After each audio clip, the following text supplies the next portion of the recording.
By the way, James Warren Paducah's son. Beg your pardon? James Warren Paducah's son. Oh, James Jennings here. I usually say James Bond. James Jennings. Will Aubrey, Racer Will, nice to meet you. Good to meet you, sir. First off, just talk about coming back, getting a chance to speak, and being a part of this Racer Hoopalooza event and all the fun that's about to happen. Oh, well, first of all, I think it's fantastic the effort that everyone's put into having this event. And I was here maybe a year and a half ago, and I hadn't been here 49 years prior to that, living in Florida and so forth. But just coming back to Murray, it's like coming home. A lot has changed, a lot of new buildings, a lot of new construction. But, it's just, and it's just quite an honor to think people still remember that team from 50 years ago. And I would say the main reason for coming back is it's always great to see Coach Luther. He's just one of those special personalities with that has that passion and wisdom of the game of basketball. And you have such respect for him. He's just a great person. It's always great to see him. What's it like to be part of the team that helped get this started? To be a part of that team? Oh. We had a great bunch of guys. And the way I look at it is we had what you call a 3-2 continuity offense. So many variables. Defense determines all the variables. And everybody handled the ball. Anybody could score, of course, that's the game of basketball, but it was very intricate. And everybody played together as a team. We didn't have superstars. I got a few points, a few rebounds, but it was, everybody on that team. And for example, I'll give you an example of, Western. We go and play Western Kentucky. Last game played in Little Red Barn. That's one of the toughest places to win in America. Well, about 10 seconds ago, we got a tie ball game. Western has the ball going down the court, full speed on the fast break. And we have Scott Schlosser and Al Varnas back on defense. I'm trailing the man with the ball. He reaches half-court line. I'm back to the left. John Namsu to the right. Now, John made one of the most fantastic defensive plays I've ever saw in my life. As the ball left the Western player's hand and hit the floor, full speed, John sacrificed his body and dove, caught that ball off the floor and slapped it forward to our guards. Coach Luther sets up his plays. It was wonderful. Cut behind. The guard wasn't open, so I just wheeled. I got a lay in, and I make the free throw, and we win. Now, there weren't the three-point lines back then. So yes, I made the basket and the free throw that won the game. But we wouldn't have had that situation without John. So it was all a team effort, everyone together. And I would say one of the biggest I enjoyed very much was we had some excellent guards. Scotty and Al and Gene Pendleton was just as good as any guard in the league. So after our team won that conference, we were pretty well through. We had a couple of games left. Gene had not received any recognition on any of the OVC teams.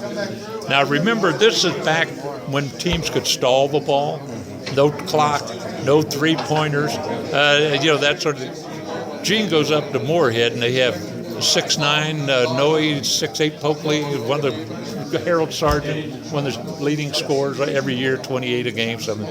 Gene scorches the nets for 36. It was just, what I'm saying is, teams like that, guys on that team, Pendleton, Namsu, Walker, Stan Walker, Mark Graham, everybody played such a role. And, I think also a lot of credit should go toward those fellows that played the 2 years prior to that everyday practice, like Lynn Mahoney and those guys. Lynn used to beat on me every day of practice, but it was just great. And they helped develop that team. But when we went and played Loyola, the number one team in Evanston, Lynn had already graduated. But there at the end of that first timeout, we got the number one team in the nation down 24-8. And there's Lynn and his street clothes. Go, guys, we got to get him. That love, that team thing was still there. So I think team-wise, it was a good team effort, and everybody worked well together.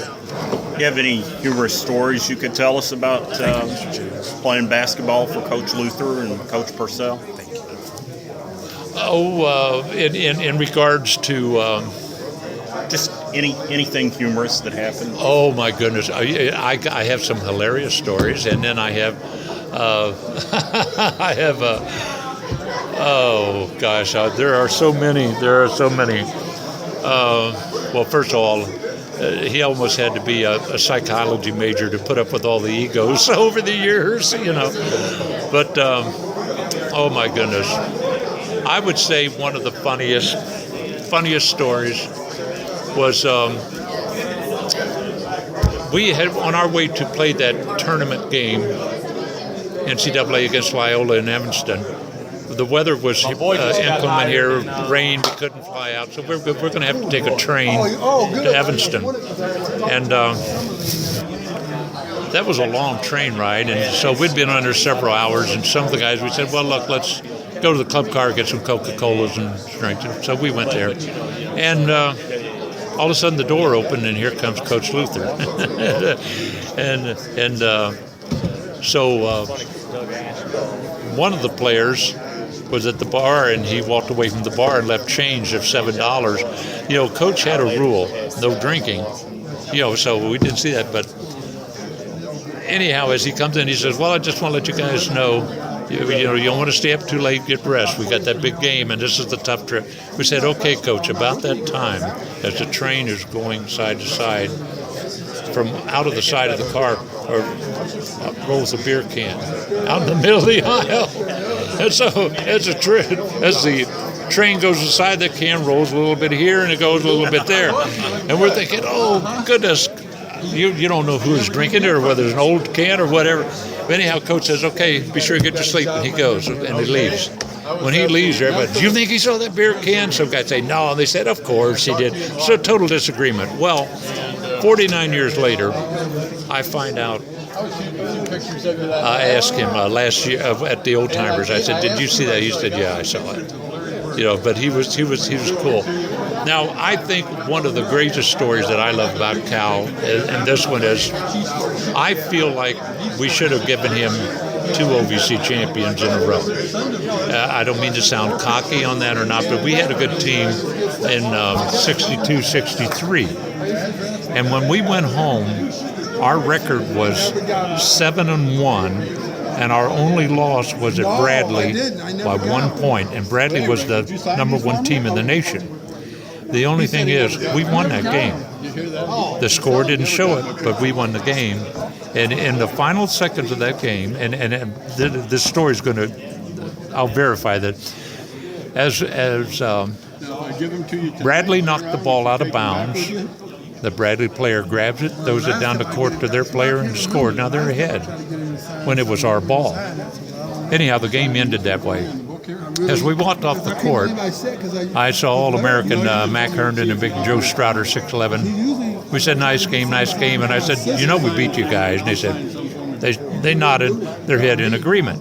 Well, Coach was not the type, Coach Luther was not the type to dwell on that sort of thing.